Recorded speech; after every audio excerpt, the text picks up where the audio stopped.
చేసినటువంటి లాయోలా కాలేజ్ యాజమాన్యానికి, fathers, principles, అదేవిధంగా ఇతర సోదరులకు, అదేవిధంగా మేడం భవానీ గారు, ఫాదర్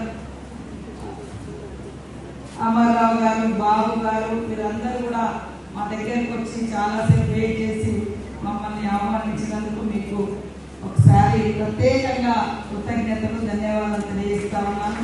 మాతో పాటు జాన్సన్ గారు కూడా ఇక్కడికి రావడం జరిగింది. వేదిక మీద ఉన్న పెద్దలందరికీ, అదేవిధంగా డయాస్ ముందున్నటువంటి సోదరులకు, స్టూడెంట్స్ అందరికీ కూడా శుభాకాంక్షలను తెలియజేస్తా ఉన్నాను. నా గురించి మీరు చాలా గొప్పగా చెప్పారు. మీరు చెప్పే ప్రతి మాట మమ్మల్ని ఇంకా ఇంకా పనిచేయమని పరిగెత్తే రకంగా వెనక నుండి పూజ చేస్తూ ఉంటుంది. కాబట్టి మా బాధ్యతను ఇంకా మెరుగుపరుచుకొని ఖచ్చితంగా మంచి సమాజ అభివృద్ధి కోసం తోడ్పడతామని తెలియజేస్తూ, ఫెస్టివల్ ఏదైతే మిల్లెట్ ఫెస్టివల్ ఉందో ఈరోజు మీరు ఇక్కడ చెప్తా ఉంటాం అక్కడక్కడ.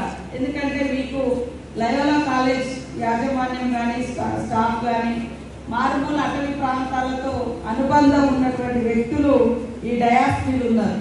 సో మాలాంటి ఆదివాసీ ప్రాంతాల నుంచి వచ్చినటువంటి వాళ్ళు డయాస్ మీద ఉన్నారు. కాబట్టి మీరు ఈరోజు ఫెస్టివల్ చేస్తున్నారు. మేము మొన్ననే కొత్తల పండుగ అని ఒకటి ట్రైబల్ ఏరియాలో చేస్తారు, ఆదివాసీ ఏరియాలో ముఖ్యంగా. అంటే కొత్తగా పంటలు వచ్చే టైం ఇప్పుడు. ఆ పంటకు పండగ చేసిన తర్వాతనే మన వాళ్ళు తినడం అనేది మా ఆచారం. అంటే ఆహార భద్రత. మనకి వాళ్ళ ఊర్లలో మొక్కజొన్నలు కానీ, పజ్జొన్నలు కానీ, లేదా కొర్రలు కానీ, సజ్జలు కానీ, మరి దుస్స కానీ, ఇట్లాంటి రకరకాల పంటలు వాటికి ఎలాంటి పెస్టిసైడ్స్ లేకుండా న్యాచురల్గా వేసి న్యాచురల్గా వస్తాయి.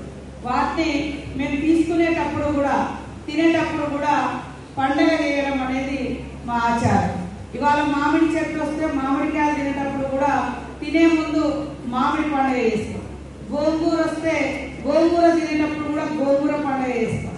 ఇట్లా రకరకాల పంటలకు కూడా పండుగలు చేస్తాం.